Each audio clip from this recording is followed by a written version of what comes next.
Praise the Lord. இயேசுவின் நாமத்தில் உங்களுக்கு அன்பின் வாழ்த்துக்கள். நல்லா இருக்கீங்களா? இந்த நாளிலும் கூட உங்களை பார்த்து பேசுவதற்கு மிகுந்த மகிழ்ச்சி. ஏன் தெரியுமா? மெய்யாகவே விடுதலையாவீர்கள்னு சொல்லி இந்த மாசம் நமக்கு வாக்குத்தத்தம் பண்ணியிருக்கிறார் இந்த இயேசு கிறிஸ்து.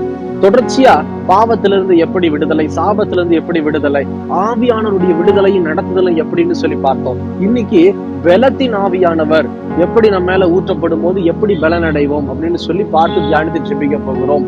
அப்போஸ்தலர் 1ஆம் அதிகாரத்துல 8ஆம் வசனத்தை திருப்பிக் கொள்ளுங்க. வேதாகமத்தை எடுத்து பாருங்க. பரிசுத்த ஆவி உங்களிடத்தில் வரும்போது நீங்கள் பலன் அடைந்து எருசலேமிலும் யூதேயா முழுவதிலும் சமாரியாவிலும்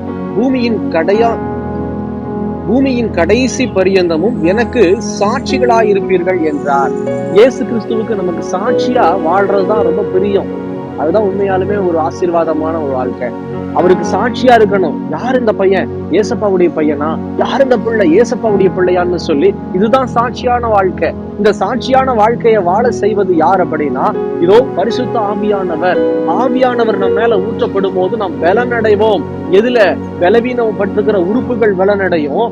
ஆவியில ஒருவேளை கலங்கி போய் தவிச்சிட்டு இருக்கலாம். ஒரு சிலருக்கு பயம், எதுக்கு எடுத்தாலும் பயம், இப்படி ஆயிருமோ அப்படி ஆயிருமோ அப்படின்னு சொல்லி நம்ம சிந்தித்து கொண்டே இருப்போம். கம்பேரிசன் பண்ணுவோம். அவங்களுக்கு இந்த வியாதி வந்துட்டு எனக்கும் வந்துருமா, இதோ இந்த வியாதி இந்த பலவீனம் எனக்கும் இருக்குமான்னு சொல்லி கம்பேர் பண்ணி பயந்து கொண்டே இருப்போம். இப்படிப்பட்ட பயத்தை போக்குகிறவர் யார் அப்படின்னா பரிசுத்த ஆவியானவர். அதுக்குதான் நான் சொல்றேன், நீங்க எதுக்காக ஜெபிக்கணும் தெரியுமா? பரிசுத்த ஆவியானவருக்காக ஜெபிக்க வேண்டும். நேற்றைக்கு பார்த்தோம், யார் இந்த ஆவியானவர்? கர்த்தரே அந்த ஆவியானவர். ஆவியானவர் எங்கே? எங்க விடுதலையும் உண்டுன்னு சொல்லி இருக்கிறாரு. பிரியமான ஜனமே, இன்னைக்கு உங்களை என்னை விடுதலை செய்வதற்கு எந்த மனுஷனாலையும் முடியாது, எந்த பாஸ்டராலையும் முடியாது, தீர்க்கதரிசினால முடியாது. ஆனா அவர்களை எல்லாம் அழைத்து பரிசுத்தம் பண்ண யாரு? இந்த இயேசு கிறிஸ்துனால மட்டும்தாங்க முடியும் உங்களை என்னை விடுதலை செய்வதற்காக.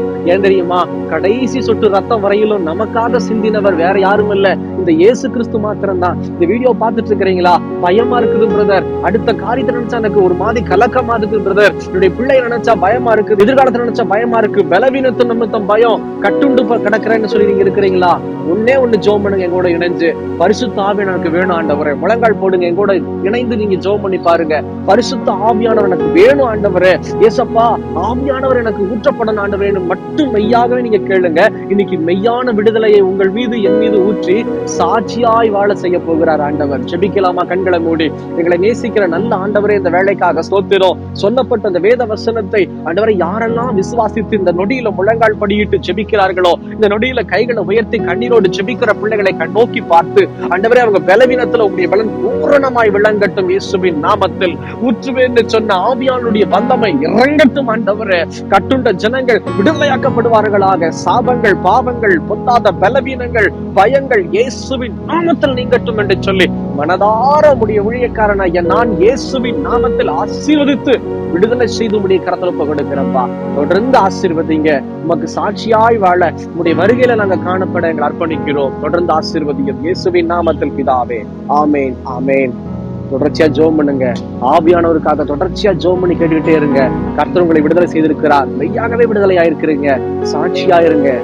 கிறிஸ்துவுக்குள்ளாக இருங்க. எங்களுக்காகவும் ஜெபித்துக் கொள்ளுங்கள், ஊழியத்துக்காகவும் ஜெபித்துக் கொள்ளுங்கள். கர்த்தர் உங்களை ஆஸ்வதிப்பாராக. God bless you.